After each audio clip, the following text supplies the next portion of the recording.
Everyone says you're doing well. That's the problem.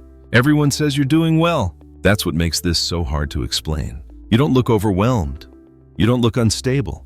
You don't look lost. You look capable, put together, reliable. You handle things. You respond on time. You solve problems before they escalate. You're the one people don't worry about. And that reputation has quietly become a cage. Because when everyone believes you're fine, there's no space left for you to not be. You've built a life that works. From the outside, it's structured, predictable, functional. You've learned how to regulate your emotions quickly, how to move on, how to keep momentum. People admire that. They call it maturity. They call it strength. But what they don't see is how heavy it feels to never drop the mask. You don't even notice when you started performing stability. It happened gradually. A moment when you decided not to share what bothered you. A moment when you told yourself, it's not a big deal. A moment when you chose composure over honesty. Over time, those small choices formed an identity. You became the strong one, the steady one, the one who doesn't break. And now, even when you feel tired, even when you feel disconnected, even when something inside you wants to admit that you're not okay, you hesitate. Because what would that do to the image? Everyone says you're doing well. But doing well on the outside is not the same as being well on the inside. And the more they praise your stability, the harder it becomes to admit you feel quietly empty. Being the strong one sounds flattering, until you realize it means you don't get to fall apart. You don't complain much. You don't dramatize. You don't unload your emotions onto people. You solve. You stabilize. You adjust. When something hurts, you process it privately. When something overwhelms you, you shrink it down mentally. You've trained yourself to be low maintenance, and low maintenance gets praised. People trust you. They depend on you. They assume you're fine because you don't visibly struggle. But visible struggle isn't the only kind that exists. There's another kind, quieter, more internal. The kind where you feel slightly detached even in rooms full of people. The kind where you accomplish things but don't feel much about them. The kind where you're tired, not physically, but emotionally. And here's the part no one talks about. When you're known as the strong one, you stop giving yourself permission to be fragile. You stop checking in. You stop asking what you need. You stop admitting when something hurts. Because strength became your identity. And identities are hard to loosen, especially when they're admired. You don't want to disappoint people. You don't want to destabilize the image. So you keep performing stability. Even when internally, you feel quietly disconnected. Everyone says you're doing well. And the more they say it, the less you feel seen. At some point, you stopped asking yourself how you were really doing. Not because you didn't care, but because there was no space for the answer. When you're known as the stable one, you become efficient with discomfort. You don't linger in it. You reorganize it. You rationalize it. You compress it into something manageable. Someone disappoints you.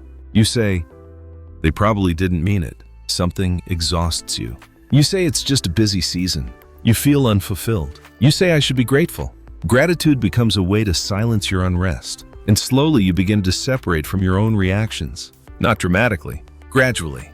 It shows up in small, almost invisible ways. You're sitting in your car after work, engine off, phone in your hand, scrolling, not really reading anything, just delaying the moment you have to sit in silence. Because silence might ask a question you don't want to answer. Are you actually okay? You don't feel devastated. You don't feel hopeless. You just feel flat. But flat doesn't sound serious enough to mention. Flat doesn't justify vulnerability. Flat doesn't disrupt the doing well narrative. So you keep it to yourself. You've learned that your value comes from stability, from reliability, from composure. And composure is rewarded. People compliment your maturity. They tell you they admire how you handle things. They say, I don't know how you stay so calm. You smile. Because what else are you supposed to do? You can't say, it's because I don't let myself feel fully. That wouldn't fit the image. There's an emotional cost to being the dependable one. The cost is invisibility. Not external invisibility, internal invisibility. Your deeper needs don't get airtime. Your uncertainty doesn't get acknowledged. Your fatigue doesn't get processed. You function, but you don't feel deeply known. Because the version of you that people interact with is curated for steadiness. Curated steadiness feels safe, but safety without authenticity becomes isolating. You're praised, but not understood. Admired, but not fully seen. And here's the uncomfortable truth. Part of you reinforces that dynamic. You don't correct people when they assume you're fine. You don't offer more detail when they ask how you're doing. You keep answers short. Good. Busy. All good. Because letting them see cracks feels risky.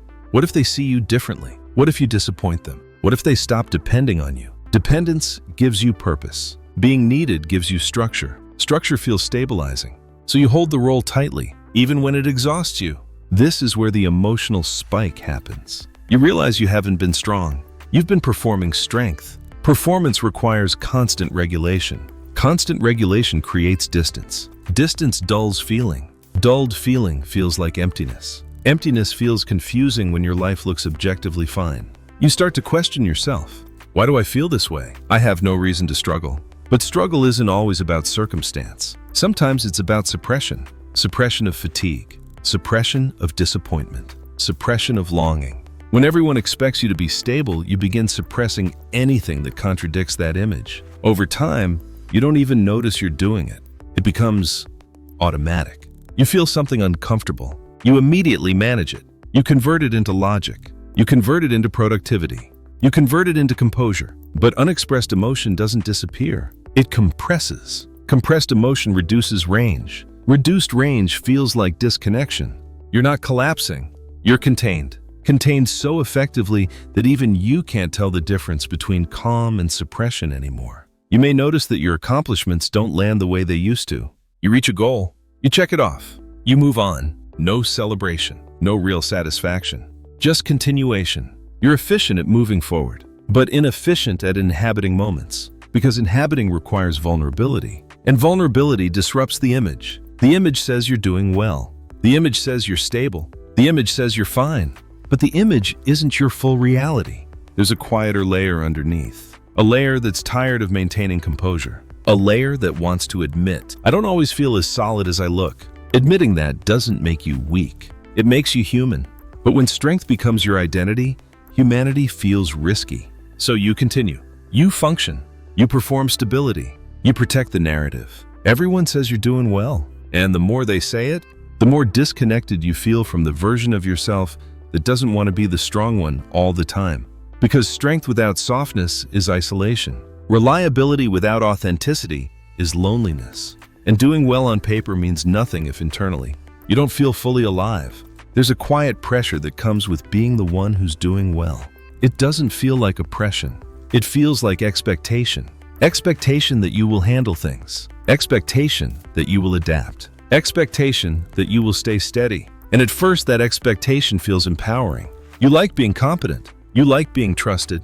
You like being seen as capable. But when capability becomes your defining trait, you start measuring your worth by how little you disrupt others. You don't just handle your own emotions. You manage the emotional climate around you. You read the room. You adjust your tone. You soften your reactions. You absorb tension quietly, because that's what strong people do. At least that's the story you internalized. Over time, strength becomes synonymous with suppression. You don't cry easily. You don't ask for reassurance. You don't let people see you confused. Confusion contradicts the image, and the image has become your identity. Identity is powerful. When people consistently reflect a version of you back to yourself, you begin to believe that's who you must remain. They say you're stable, so you stay stable. They say you're resilient, so you don't show strain. They say you're mature, so you don't show uncertainty. But maturity isn't the absence of struggle. It's the capacity to hold struggle honestly. When you suppress struggle to maintain perception, you fracture internally, not dramatically, subtly. A gap forms between who you are and who you present. The gap widens each time you swallow a truth. Each time you say I'm fine when you're actually exhausted. Each time you offer advice when you secretly wish someone would ask about you. That gap creates disconnection. Disconnection from your own emotional needs. Disconnection from vulnerability. Disconnection from authenticity. You may not notice it immediately. It shows up as mild irritability, as quiet fatigue, as subtle resentment that you can't quite place. Resentment toward what? Not the people around you. The role of the strong one. Because roles are rigid, and humans are fluid. When you're trapped in a rigid identity, you stop allowing yourself to fluctuate. You stop allowing bad days. You stop allowing visible cracks. Cracks feel dangerous. Cracks threaten the structure. But cracks are where light enters. Without cracks, there's no depth. Without depth, there's no intimacy.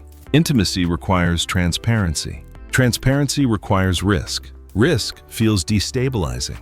So you retreat into composure again. Composure becomes your armor. Armor protects, but armor also isolates. You don't even know when you put it on anymore. It's automatic. Someone asks how you're doing. You respond with competence, not honesty. Someone leans on you. You offer solutions, not vulnerability. Someone praises you. You nod. But internally something feels unseen. Unseen because the praise is directed at the performance, not the person beneath it. You might notice that when you're alone, you feel a kind of emptiness that doesn't match your external life. You sit quietly at night. No demands, no responsibilities, no one watching. And instead of relief, you feel flat, not devastated, not broken, just disconnected. Because when your identity revolves around being together, you rarely ask what you actually feel. You ask what's required. You ask what's efficient. You ask what keeps things smooth. Smooth is admired, but smooth is not alive. Aliveness includes friction, includes emotional expression, includes visible humanity. When you hide that humanity, you also hide from yourself. There's a moment, and it can be uncomfortable, when you realize that the validation you receive is reinforcing your isolation. People rely on you, but they don't check on you deeply. Not because they don't care, because you've trained them not to. You've demonstrated that you don't need it. You've proven that you're fine. And now you're living inside that proof. The problem isn't that you're doing well. The problem is that doing well has replaced being real. You optimized performance. You optimized reliability. You optimized composure. But you didn't optimize emotional authenticity. Authenticity is messy. It complicates things. It introduces nuance, and nuance threatens simplicity. People like simple narratives. She's strong. He's solid. They've got it together. Simple stories are comforting, but you're not a simple story. You're layered. You're complex. You're capable of strength and softness simultaneously. When you deny one side, you shrink your own range. Shrinking your range feels stable, but it also feels constricted. And constriction over time feels like suffocation, not dramatic suffocation. Quiet suffocation, the kind where you can still breathe, but not deeply. The kind where everything works, but nothing feels vibrant. Everyone says you're doing well, and maybe you are. But doing well is not the same as being known, not the same as being honest, not the same as being fully present. You don't need to collapse to prove you're human. You don't need to fail to deserve care. But you might need to soften the armor, to let one honest sentence escape, to let someone see the version of you that isn't always composed. Because strength without vulnerability is distance. And distance is what you've been quietly feeling all along. The turning point doesn't happen when you break down. It happens when you admit something small, something simple. I'm tired of always being the strong one. Not dramatic, not catastrophic, just honest. Honesty feels risky at first because it threatens the image you've maintained. But it also feels relieving, like loosening a collar that's been tight for years. You don't have to renounce your strength. You don't have to become fragile overnight. You just have to allow range. Range means you can be capable and uncertain, stable and tired, responsible and overwhelmed. Those things are not opposites. They are layers. But when people only see one layer, you start believing that's all you're allowed to show. Reclaiming range begins privately. Before you tell anyone else, you tell yourself the truth. You check in, not with the question what needs to get done, but how am I actually feeling? At first, the answer might be vague. I don't know. That's okay. I don't know is more honest than I'm fine. You sit with it a little longer. You notice the fatigue behind your eyes, the subtle tightness in your chest, the way you've been moving on autopilot. You don't judge it. You don't minimize it. You just acknowledge it. Acknowledgement softens distance. Distance is what created the emptiness. Not failure, not weakness. Distance from your own emotional needs. When you begin closing that distance, something shifts. You don't need external praise as much. You don't need to maintain the performances rigidly, because you're no longer trying to live up to an image. You're trying to live truthfully. And living truthfully feels different than being admired. Admiration feels external. Truth feels internal. Truth has weight, but it also has relief. You may experiment in small ways. Letting someone know you're tired. Admitting you don't have everything figured out. Saying I'm not sure. These are not collapses. They're recalibrations. They signal to your nervous system that vulnerability is survivable. Each honest moment expands your emotional range. An expansion restores aliveness. You don't lose your strength. You redefine it. Strength becomes capacity. Capacity to feel without fragmenting. Capacity to admit limits without shame. Capacity to be more than the role you were praised for. Everyone says you're doing well. That doesn't have to be the problem. The problem is when doing well becomes the only version of you that exists. You're allowed to be more than fine. You're allowed to be real. When you begin softening the role, something subtle changes. You notice how much energy you've been spending maintaining it. Energy not just in tasks, but in presentation, in tone, in posture, in the way you carefully choose which emotions are acceptable to show. Being the strong one isn't effortless. It's disciplined. You've trained yourself to compress reactions, to regulate quickly, to appear steady even when you feel unsure. That discipline helped you survive certain seasons. It helped you gain trust. It helped you build stability. But survival strategies are not meant to become permanent identities. What once protected you can quietly start restricting you.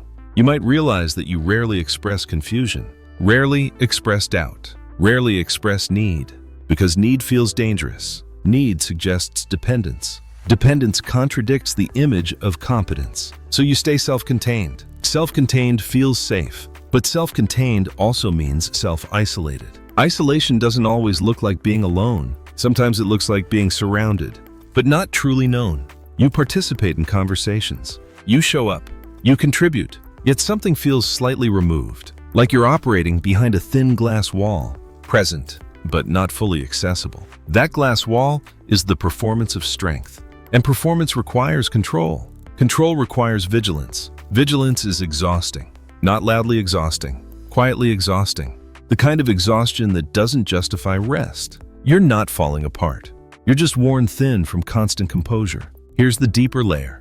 When your identity is built around being together, you become uncomfortable around your own vulnerability. You may feel irritated when you can't solve something immediately. You may feel ashamed when you need reassurance. You may feel restless when you don't have clarity, because those states contradict your internal narrative. You're supposed to know. You're supposed to handle it.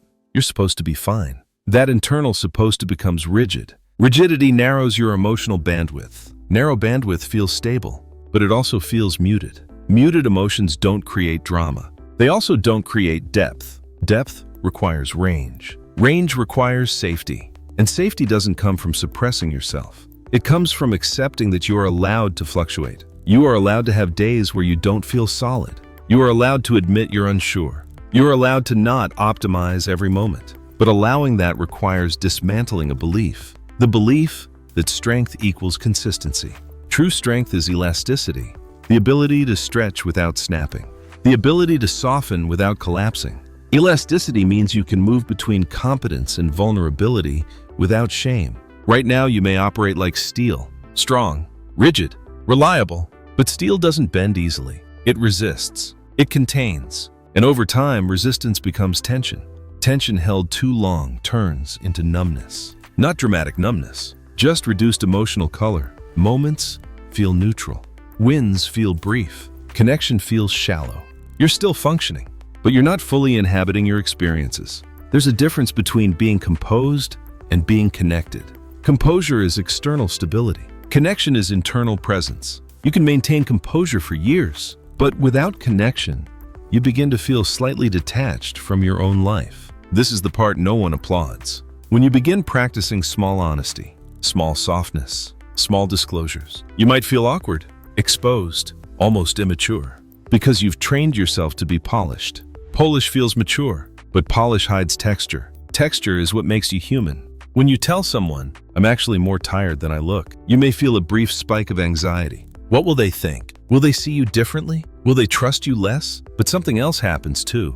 Relief. Relief that you did not perform. Relief that you didn't compress your experience into something convenient. Relief that you let reality exist without editing it. Each honest admission recalibrates your nervous system. It teaches your body that authenticity is not a threat, that you can express uncertainty and remain respected, that you can express fatigue and remain capable. You don't have to abandon strength. You have to expand it. Expanded strength includes emotional literacy. It includes admitting limits. It includes receiving support without interpreting it as weakness. The more you allow range, the more color returns to your internal life. Moments feel fuller. Conversations feel more real. Your presence feels less like performance and more like participation.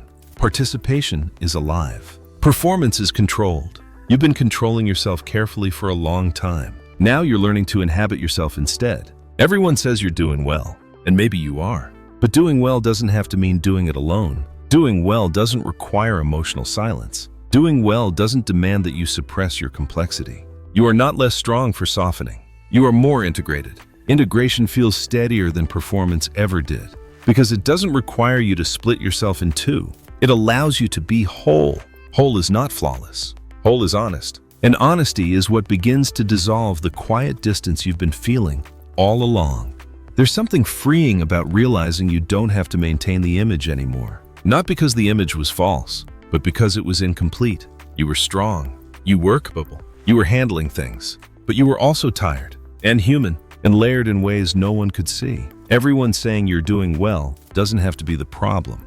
It only becomes the problem when that sentence replaces your full truth. You don't need to collapse dramatically to justify depth. You don't need to fail publicly to deserve softness. You don't need to unravel to prove you're struggling. Sometimes the most courageous thing you can do is let your voice shake slightly when you say, "I'm not as solid as I look." That sentence doesn't erase your strength. It humanizes it. Strength without humanity becomes performance. Strength with humanity becomes presence. Presence is what you've been missing. Not success. Not structure. Presence. Presence means you feel what you're living. You don't just execute it. You inhabit it. You notice your own reactions. You allow your emotions to complete their cycle instead of compressing them into silence. You allow yourself to need, to ask, to pause. And something shifts. The pressure eases. Because you're no longer trying to be impressive. You're trying to be real. Real feels steadier than impressive ever did. Impressive depends on perception. Real depends on alignment. When you choose alignment, you stop performing stability. You start embodying it. Embodied stability isn't rigid. It's grounded. Grounded means you can bend without breaking. You can admit uncertainty without unraveling. You can show cracks without collapsing. And here's the truth that might sting a little. Some people may be surprised when you soften. They may not know how to respond at first, because they're used to the polished version. But the right people will lean closer, not away, because authenticity invites connection. Performance invites admiration.